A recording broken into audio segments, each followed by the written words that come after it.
The morning of May 25, 1945, broke cold and grey over the Pacific, 200 miles east of Okinawa. Lieutenant Junior Grade Kaoru Hasegawa sat in the cramped cockpit of his Yokosuka P-1Y Ginga bomber, his hands steady on the controls despite what he knew awaited him below. Through breaks in the cloud cover, he could see them. The grey shapes of American warships stretched across the horizon like a steel barrier between Japan and defeat. Hasegawa was 21 years old. He was a Naval Academy graduate, a trained bomber pilot, and as of 6 hours ago, a member of the Special Attack Corps. He was flying to his death, and he knew it. But somewhere in the chaos of anti-aircraft fire and the roar of his failing engine, something happened that no one had planned for. The young pilot who had accepted his suicide mission would find himself pulled from the sea by the very men he had been sent to kill. If you're enjoying this deep dive into the story, hit the subscribe button and let us know in the comments from where in the world you are watching from today. This is a story about the moment when the machinery of war broke down, when human beings on both sides of the conflict were forced to confront each other not as symbols or enemies, but as men. It's about what happened when kamikaze pilots told they were divine warriors on a sacred mission, discovered that survival was possible, and that their enemies might choose mercy over vengeance. And it raises a question that haunted both sides long after the war ended. In the final desperate months of the Pacific War, when thousands of young Japanese pilots were ordered to die for their emperor, how many of them wanted to live? To understand what happened in the skies over Okinawa that morning, you have to understand what the kamikaze program had become by the spring of 1945. The word kamikaze divine wind came from the typhoons that had destroyed Mongol invasion fleets in the 13th century, saving Japan from conquest. Vice Admiral Takejiro Onishi invoked that same desperate hope when he formed the first official special attack units in October of 1944. Japan was losing the war. The Imperial Japanese Navy had lost 4 aircraft carriers at Midway in 1942, crippling its ability to project power across the Pacific. By 1944, Japan's naval air forces were hemorrhaging trained pilots faster than they could be replaced. American forces had captured Saipan in July, bringing the Japanese home islands within range of B-29 bombers. The Philippines were next, and everyone knew it. Onishi looked at his forces in Manila and saw 41 aircraft against an American armada. Conventional attacks had become suicide missions anyway. American anti-aircraft defenses had become so effective that a Japanese pilot's chances of surviving an attack on a U.S. ship were about 1 in 10. So Onishi proposed making it official, organized suicide attack units, each plane carrying a 250-kilogram bomb, each pilot crashing directly into an enemy carrier. The first organized kamikaze attack occurred on October 25, 1944, during the Battle of Leyte Gulf. Lieutenant Yukio Seki led a unit of 5 Zero fighters, each armed with bombs, in an attack on the American escort carrier fleet known as Taffy 3. One of those planes hit the USS St. Lo, and the carrier sank within 30 minutes, the first American aircraft carrier sunk by kamikaze attack. The tactic worked, at least in terms of inflicting damage.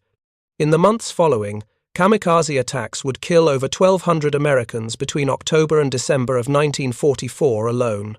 But there was something the propaganda never mentioned, something the official reports glossed over. Many of the pilots didn't want to go. Lieutenant Seki himself had told a war correspondent just before his final mission, "Japan's future is bleak if it is forced to kill one of its best pilots. I am not going on this mission for the Emperor or for the Empire. I am going because I was ordered to." Seki had been married less than 6 months. He was an experienced pilot, an instructor, exactly the kind of aviator Japan desperately needed to train the next generation. And he was being thrown away on a single attack. In that same interview, Seki said something that would haunt historians for decades. "If they would let me, I could drop a 500-kilogram bomb on the flight deck of a carrier without going in for body crashing and still make my way back." But they wouldn't let him. By the spring of 1945, the kamikaze program had expanded beyond anything Onishi had originally envisioned. Thousands of pilots were being recruited or conscripted into the Special Attack Corps. The romantic image of eager volunteers lining up to die for the Emperor was largely propaganda. The reality was far more complex and far darker. Many pilots were volunteers, only in the sense that they had raised their hands when their commanding officers asked who would serve in the special attack units, knowing that refusing meant shame, possible execution, and almost certainly punishment for their families. Disobedience in the Imperial Japanese military was met with instant and severe consequences. The code of Bushido, the way of the warrior, had been twisted into a tool of coercion. If you were selected and failed to find a target, you might be executed upon return, though more commonly you would simply be sent out again and again until you died or succeeded. Simple refusal to go meant reassignment to island garrisons in the Pacific, positions that were essentially slow-motion suicide as American forces closed in. Even worse, punishment extended to families.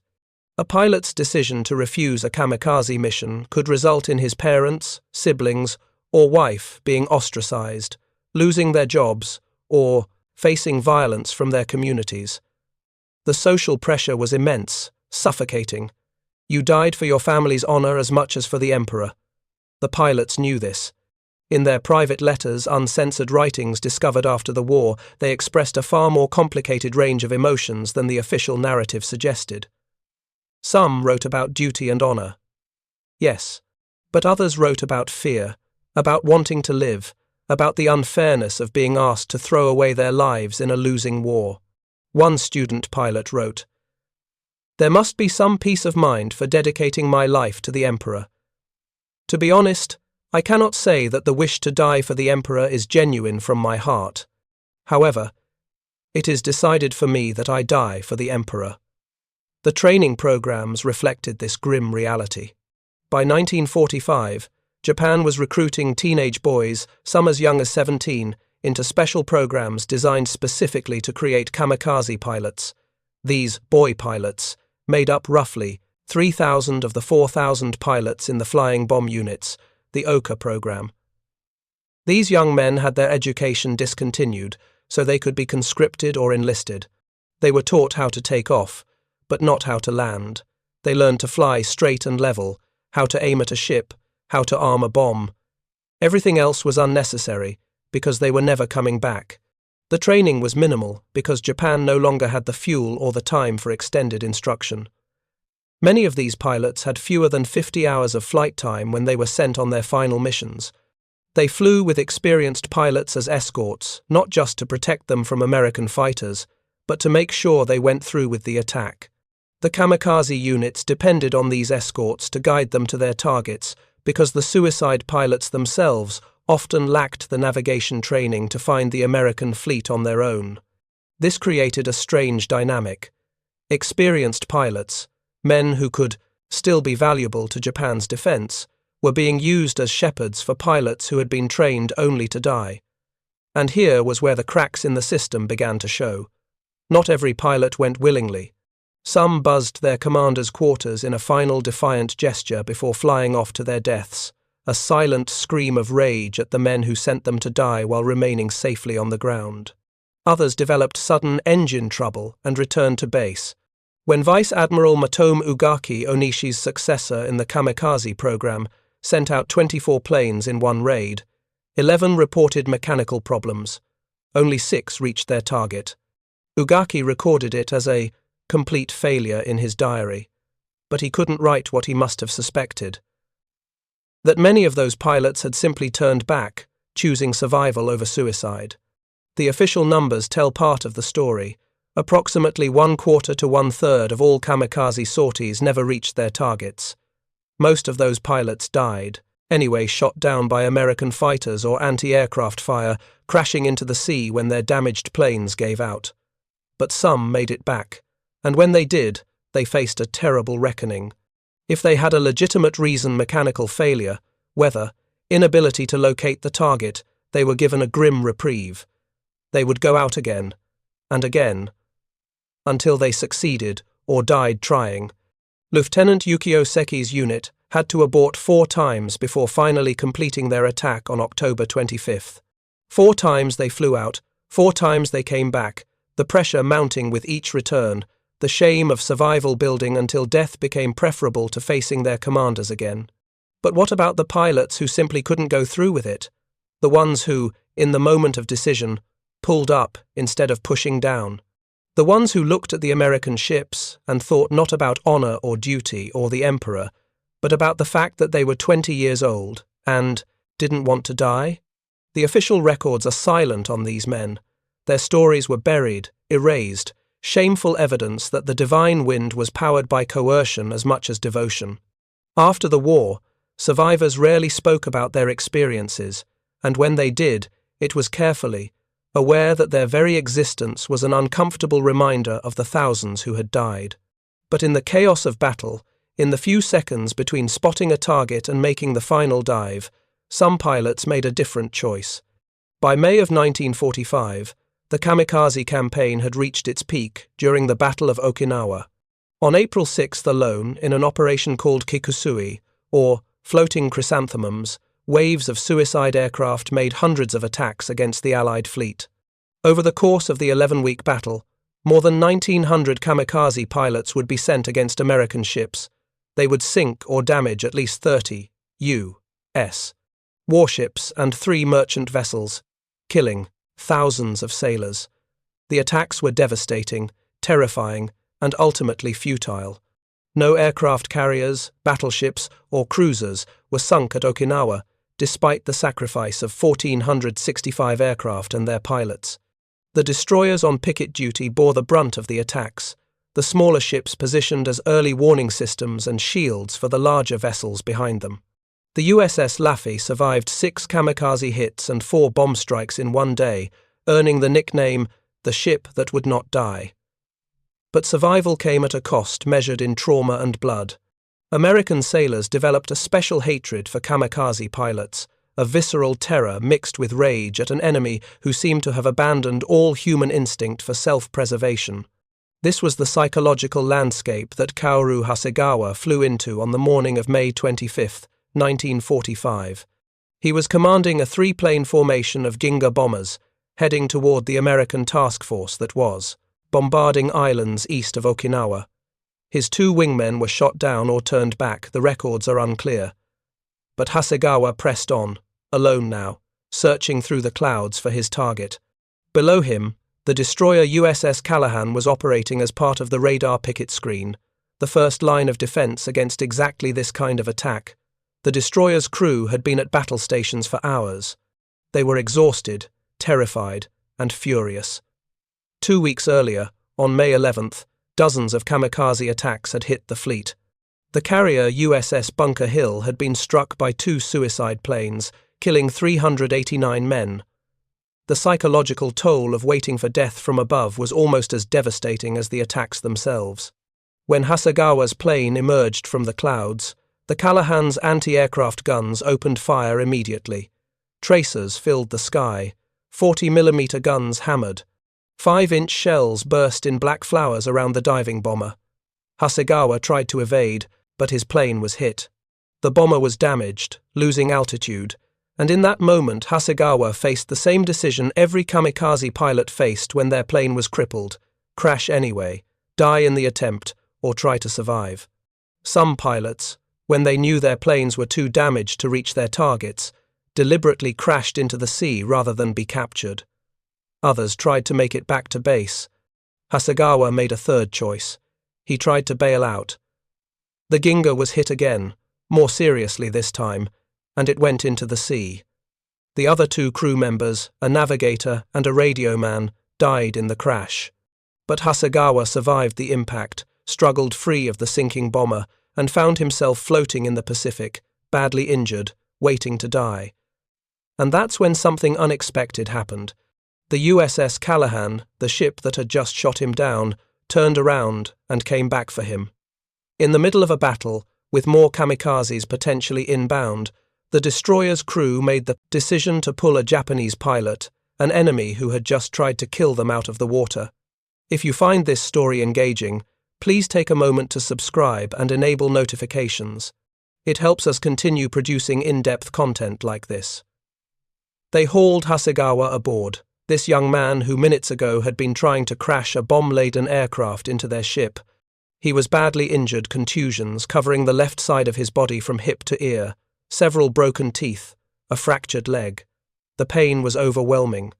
But he was alive, and that fact alone was disorienting, impossible. He had been told that survival was not an option, that capture was worse than death, that he should kill himself rather than face the dishonor of becoming a prisoner of war. One Japanese propaganda message to suicide pilots had been clear. If you failed, if you were captured, you would be tortured, mutilated, humiliated. Your family would be shamed forever. Death was preferable to capture. But the Americans didn't torture him. They didn't even hate him, exactly. They were professional about it, almost businesslike. They treated his wounds. They gave him water. They kept him on deck while the battle continued, too busy fighting off more attacks to process what it meant that they had saved the life of a man who had just tried to kill them. Later, when things calmed down, they moved him below decks. Hasegawa couldn't understand it. Nothing in his training, nothing in his ideology, nothing in the entire structure of his worldview had prepared him for this. He had failed in his mission, dishonored himself and his family, and been captured by the enemy. According to everything he had been taught, this should be the beginning of his torture and eventual execution. Instead, the Americans were keeping him alive. The USS Callahan continued its patrol, and Hasegawa remained aboard, a prisoner in the very ship he had tried to destroy. In the days that followed, as he recovered from his injuries in the destroyer's medical quarters, something began to shift in his understanding of the war, of his enemy, of everything he had believed. The American sailors treated him with what he would later describe as surprising decency. They were polite, even considerate. They brought him food, not prison rations, but actual meals from the crew's own supplies. They checked on his wounds, changed his bandages, made sure he was as comfortable as a prisoner of war could be on a warship in the middle of a battle zone. This was deeply confusing to Hasegawa. He had been raised in a military culture that portrayed Americans as barbaric, racially inferior, spiritually weak. The propaganda had been relentless. Americans were soft, cowardly, materialistic creatures who would crumble when faced with the superior spirit of Japanese warriors. They were portrayed as demons who would show no mercy to captured Japanese soldiers who would torture and mutilate prisoners as a matter of course. The stories that circulated among Japanese forces were horrific tales of American soldiers collecting Japanese skulls as trophies, of prisoners being burned alive or thrown from aircraft. Some of these stories were based on isolated incidents that had been wildly exaggerated. Others were complete fabrications designed to ensure that Japanese soldiers would fight to the death rather than surrender. But here was Hasegawa, a kamikaze pilot who had just attempted to murder everyone on this ship, and they were treating him like a human being. The cognitive dissonance was overwhelming. On May 29th, 4 days after his capture, Hasegawa was transferred to the battleship USS New Mexico for transport to Guam. The psychological weight of his survival, combined with his failure to complete his mission and the shame he imagined his family would face, became unbearable. While aboard the New Mexico, he attempted suicide. He tried to kill himself, not because the Americans were torturing him, but because he couldn't live with the fact that he had failed, that he was alive when he should be dead, that he had dishonored everything he had been taught to believe in. The attempt failed. An American sailor assigned to guard him noticed what was happening and intervened. Hasegawa lost consciousness but survived again. Later, that sailor would be reprimanded by his superiors for not being more vigilant, but he had saved Hasegawa's life a second time. When Hasegawa regained consciousness, he was still alive, still a prisoner, and now he had failed even at killing himself. The layers of failure were crushing. He had failed to hit his target. He had failed to die in the attack. He had failed to die in the crash. And now he had failed to take his own life. By every measure of the culture that had shaped him, he was the worst kind of disgrace. But the Americans still didn't treat him as if he were worthless. They kept him alive, kept caring for his injuries, kept treating him with a baseline humanity that contradicted everything he had been taught about them. At the POW facility in Guam, this pattern continued. Hasegawa was held with other Japanese prisoners, men who had also failed to die for the emperor, who carried the same crushing shame of survival. And slowly, through conversations with other prisoners, through observations of how the Americans ran the camp, through the simple daily reality of not being tortured or executed, something began to change in Hasegawa's mind. He was not alone in this experience. By the spring of 1945, hundreds of Japanese pilots had survived kamikaze missions, shot down before reaching their targets, pulled from the sea by American sailors, or returned to base with mechanical failures so many times that the war ended before they could be sent out again. Each of these men carried their own burden of shame and confusion. Each had to reconcile the reality of American behavior with the propaganda they had been fed, and each had to decide what survival meant when you had been trained to believe that death was the only honorable outcome. The broader context of the kamikaze program helps explain why so many pilots ended up in this psychologically impossible situation. The Special Attack Corps was born from desperation, but it was sustained by a toxic combination of coercion, propaganda, and the Japanese military's fundamental misunderstanding of what would actually turn the tide of the war. Vice Admiral Onishi, who had created the program, believed that suicide attacks would shock the Americans, that the sheer audacity and dedication of kamikaze pilots would break American morale and force negotiations for a conditional surrender rather than the total defeat that was coming. He was wrong. The kamikaze attacks did inflict significant casualties by the end of the war. Kamikaze operations had killed approximately 4,800 Allied sailors, more than any other Japanese naval weapon. But they didn't change the strategic reality. Japan was losing because it couldn't match American industrial production, because its supply lines were cut, because it had lost air superiority and naval dominance. Throwing away trained pilots, even minimally trained ones, only accelerated Japan's defeat. By April of 1945, when Operation Kikusui began at Okinawa, the kamikaze program had consumed 2,500 Imperial Japanese Navy pilots and 1,387 Army pilots. Despite this enormous sacrifice, they had failed to sink a single fleet carrier, cruiser, or battleship. The Americans had so many ships by this point that damaged vessels could simply be sent back to Pearl Harbor or the West Coast for repairs, while fresh ships took their place. The temporary absence of a carrier in 1942, when American naval forces were scarce, had been a strategic crisis. The temporary absence of a carrier in 1945 was barely noticed in the overall operational capability of the fleet. The Japanese High Command knew this, at least on some level. Vice Admiral Matome Ugaki, who took over operational control of many kamikaze units after Onishi's role shifted, kept a diary throughout the final months of the war.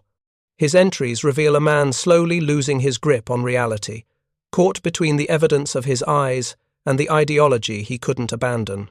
After sending out wave after wave of young pilots to their deaths, Ugaki would record wildly exaggerated claims of success.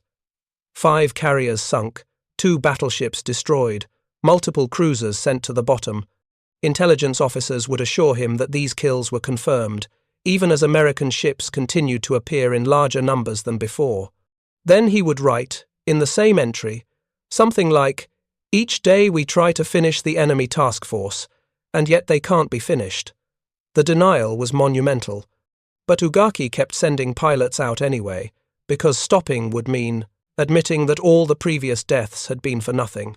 The sunk cost fallacy played out in human lives, hundreds of young men thrown into the machinery of a failing strategy because no one in command could bring themselves to turn it off. Ugaki himself noted that he could send young men off to die, with a smile, because I had made up my mind to follow the example of those young boys someday. This was how he justified it to himself. He would eventually die too, so it was all right to order others to die first. On August 15, 1945, when Emperor Hirohito announced Japan's surrender in a radio broadcast that most Japanese people heard for the first time, it was the first time the emperor's voice had been transmitted to the public. Ugaki made his decision. He would lead one final kamikaze mission against American ships at Okinawa, a last gesture of defiance that would also conveniently erase his guilt for having survived while so many under his command had died. He gathered 11 Suisse dive bombers and their 2-man crews at an airfield. The pilots, wearing traditional rising sun headbands, stood at attention as Ugaki addressed them. He asked, "Will you all go with me?" According to witnesses, some of the pilots refused to return his salute. They believed Ugaki should have chosen to die alone rather than take 22 young men with him in a gesture that would accomplish nothing now that the war was over. 3 of the planes developed engine trouble shortly after takeoff and returned to base. The rest flew toward Okinawa as the sun set on August 15th. At 7:24 in the evening, Ugaki sent his final message. He was going to ram into the arrogant American ships, displaying the real spirit of a Japanese warrior. The Emperor Banzai.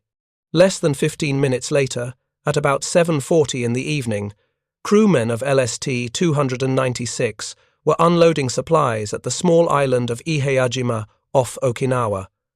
Most of them were drinking beer, celebrating the end of the war that had been announced that morning. Jazz music played over the PA system. Then someone heard aircraft engines. 7 or 8 planes came around the island. Some of the sailors, drunk and jubilant, waved at what they assumed were American planes. A few even threw beer cans in greeting. Then the planes opened fire with machine guns. Someone screamed, "They're Japs! Kamikazes!" The lights were doused. Men ran to their anti-aircraft guns, stumbling in the darkness and confusion. The kamikaze planes attacked the landing ships and support vessels anchored around Ihayajima, but by this point American anti-aircraft defenses were so well practiced that the attacks were ineffective. The planes were shot down or crashed into the sea without hitting their targets. None of the crewmen aboard LST 296 were killed. Ugaki and all the pilots with him died in the attacks or the crashes. They were the last kamikaze pilots of World War II, dead in a war that had Kamikaze, already ended, sacrificed for a commander's need to avoid the shame of survival. This was the machinery that had shaped Kaoru Hasegawa's world. This was the system that had told him his life had no value except as a weapon. And this was the ideology he had to dismantle, piece by piece, as he sat in an American POW camp and slowly realized that he wanted to live. The process was not easy. In interviews decades later, Hasegawa would describe the psychological torment of those months. At that time, he said, "I thought it was dishonorable not to have succeeded in attacking the U.S. ships. I should mention, however, that now I do not think that way." That simple statement concealed years of internal struggle, of rebuilding an identity that wasn't centered on death and shame. But he was not the only pilot undergoing this transformation. Throughout the POW camps, Japanese prisoners were confronting the same contradictions. They had been taught that Americans were racially inferior, spiritually weak, incapable of the dedication and sacrifice that Japanese culture demanded. But the camps told a different story. Yes, the prisoners were confined, controlled, subject to military discipline, but they were also fed regularly better, in many cases, than Japanese civilians were being fed in the home islands by 1945. They received medical care. They were not tortured as a matter of policy. Some American guards were cruel or indifferent, certainly, but the systematic brutality they had been promised never materialized. More importantly, the prisoners could see American industrial capacity on full display. The sheer abundance of supplies, the casual waste of material that Japan would have hoarded desperately, the endless stream of equipment and resources, this was what had defeated Japan, not superior spirit or greater dedication. The kamikaze pilots had been told they were fighting enemies who were soft and decadent, who valued comfort over honor. But what they saw in captivity was a nation that had both comfort and overwhelming material power, that didn't need to choose between industrial might and quality of life because it had developed systems to provide both. This was the great revelation that shattered the propaganda more effectively than any amount of argument could have. The kamikaze program had been built on the assumption that Japanese spiritual superiority would overcome American material advantages, that dedication and sacrifice would defeat steel and production capacity. But you couldn't will an aircraft carrier into existence, you couldn't manifest fuel supplies through sheer determination, and you couldn't win a war by throwing away your pilots faster than the enemy could build ships to replace the ones you managed to damage.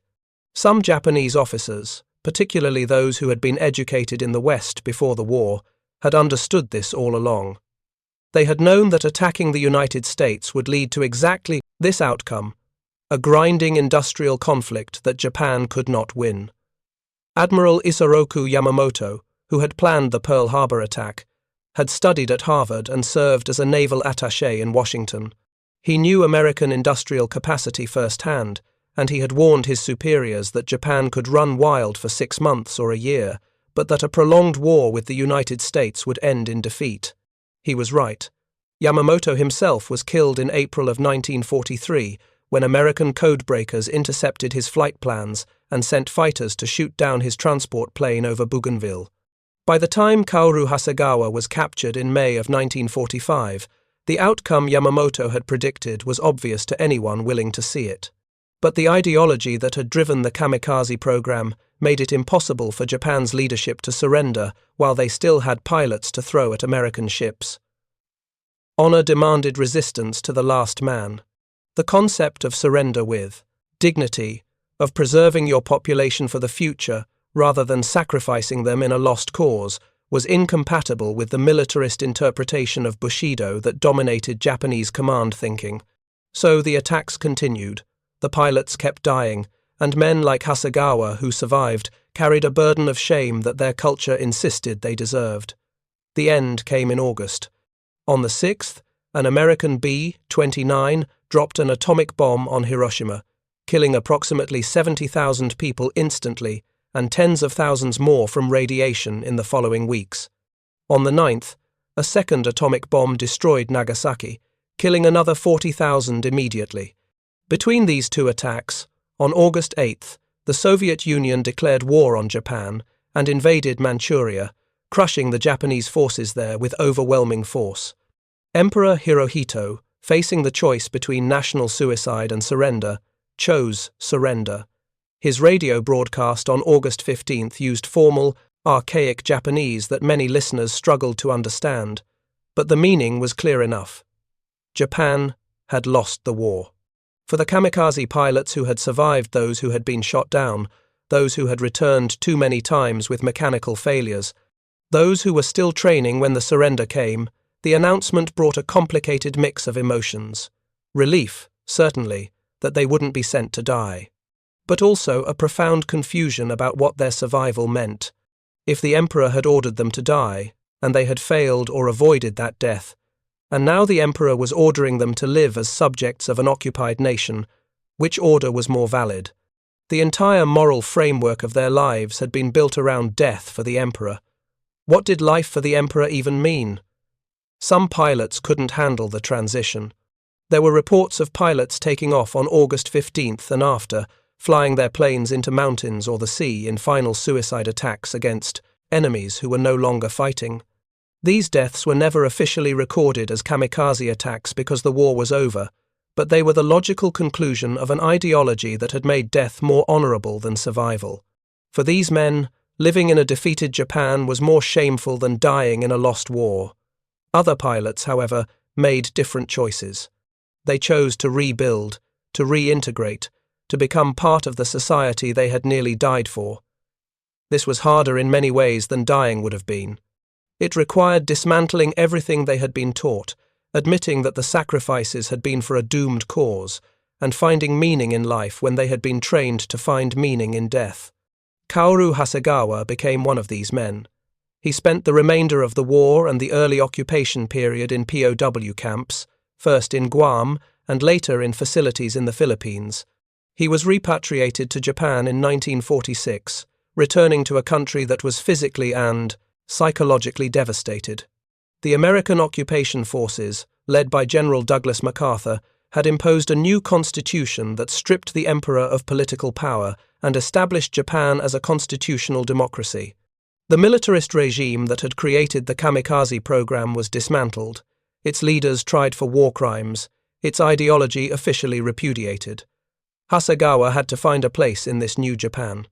He married, started a career in business, worked his way up through a paper manufacturing company until he became its president. By all outward measures, he had a successful life. But the memories of May 25, 1945, never left him. The psychological burden of being a failed kamikaze pilot, of surviving when he should have died, of being saved by the men he had tried to kill, these were weights he carried for decades. In the 1980s, as he approached his 60s and retirement, Hasegawa made a decision. He wanted to find the men who had shot Tim down and pulled him from the sea. He wanted to thank them, to close a circle that had been left open for 40 years, to make peace with his past and theirs. He spent a year researching wartime records, trying to identify exactly which ship had rescued him.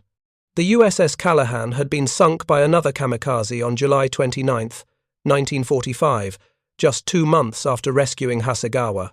47 of the crew had died when the ship went down, only 45 minutes before it was scheduled to be relieved and sent home.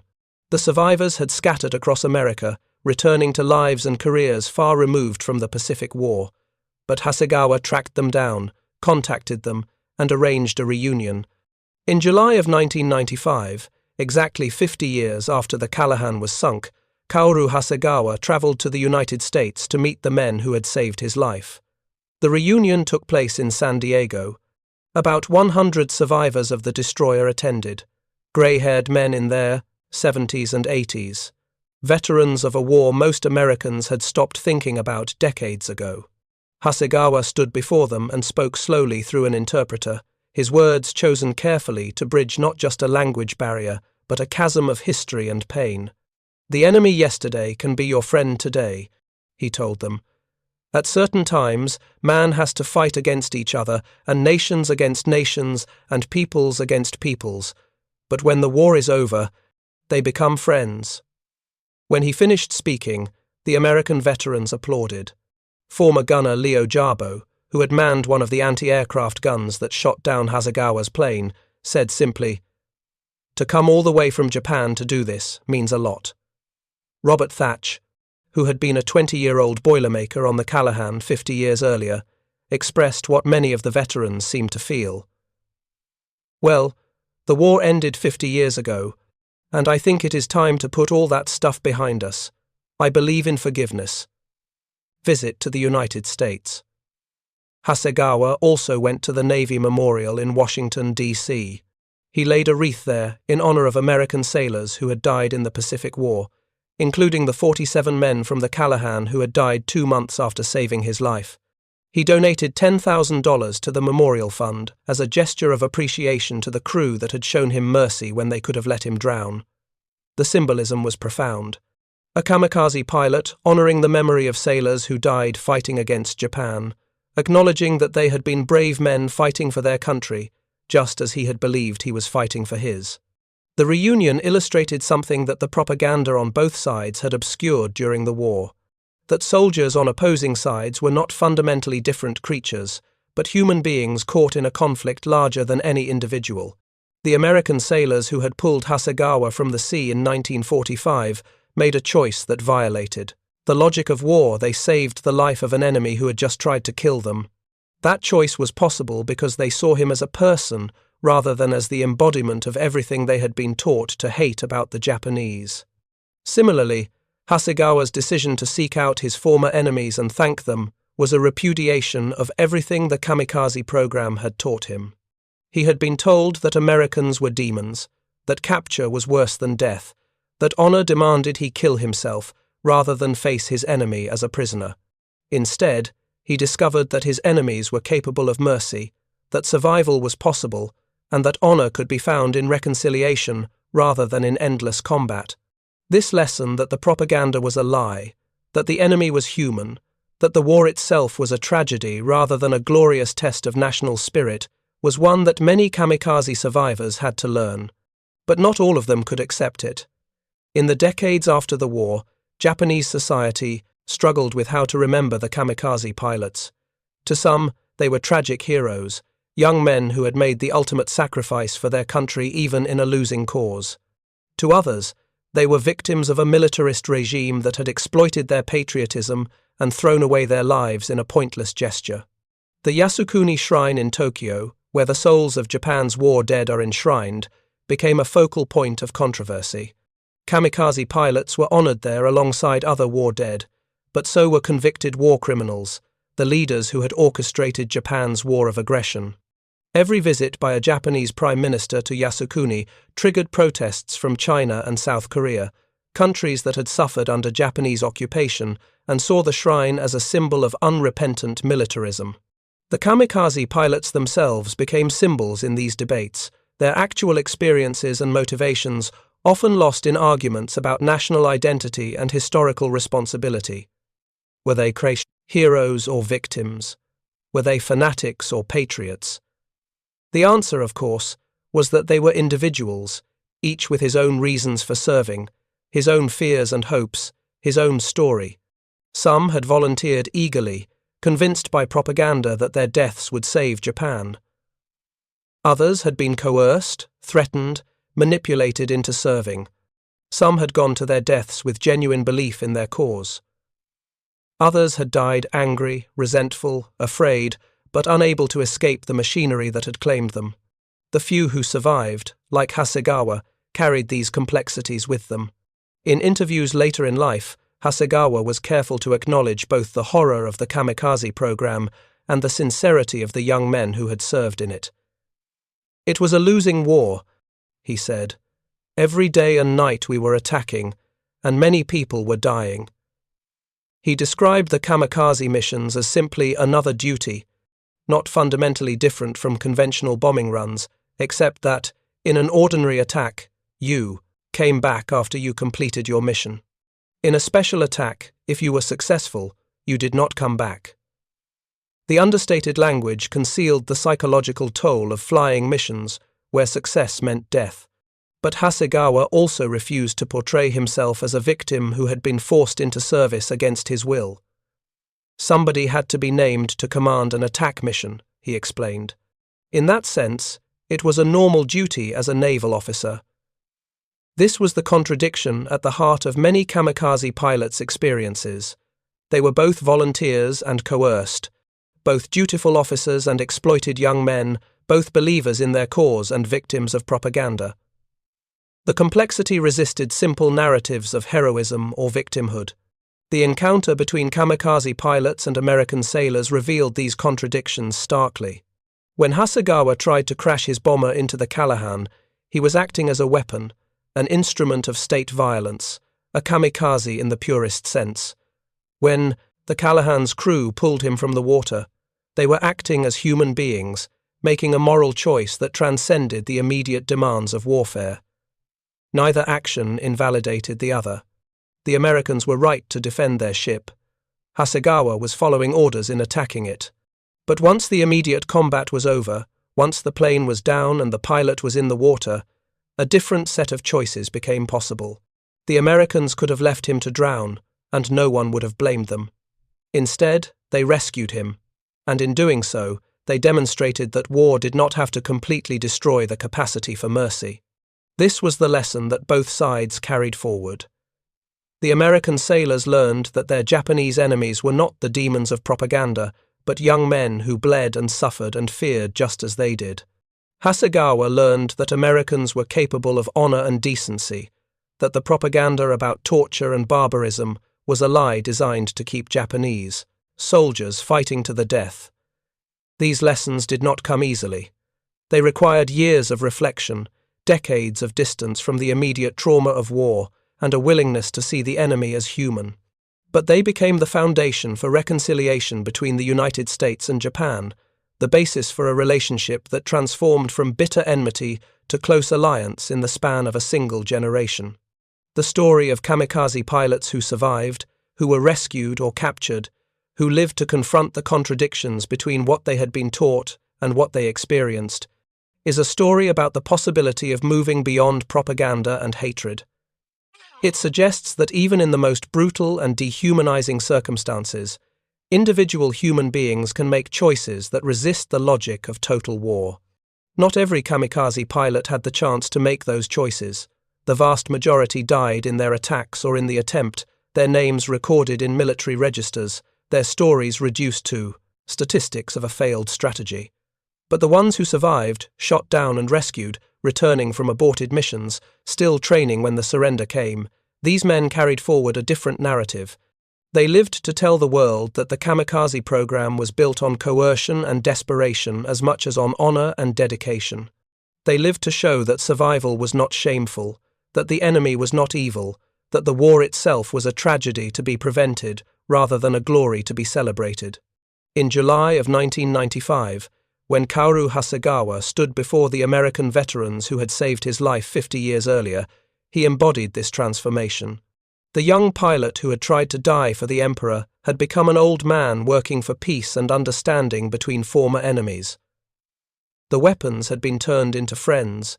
The hatred had been replaced, if not with love, then at least with respect and recognition of shared humanity. This was not a story of redemption, exactly. Because Hasegawa had nothing to be redeemed from, he had been a soldier following orders in a war he did not start. But it was a story of transformation, of a man who had been taught that death was the highest honor, finding meaning instead in life, reconciliation, and the patient work of building bridges across the gulf of history. The kamikaze pilots who survived, and the American sailors who saved them, proved that even the most horrific machinery of war could not completely destroy human decency. Even in the chaos of suicide attacks and anti-aircraft fire, moments of mercy were possible. And those moments, small as they were in the context of a massive global conflict, mattered. They mattered to the men involved, who carried them forward for the rest of their lives. And they matter to us now, as evidence that war does not have to make monsters of everyone it touches, that even enemies can recognize each other's humanity, and that survival can be its own form of courage. Thank you for watching. For more detailed historical breakdowns, check out the other videos on your screen now, and don't forget to subscribe.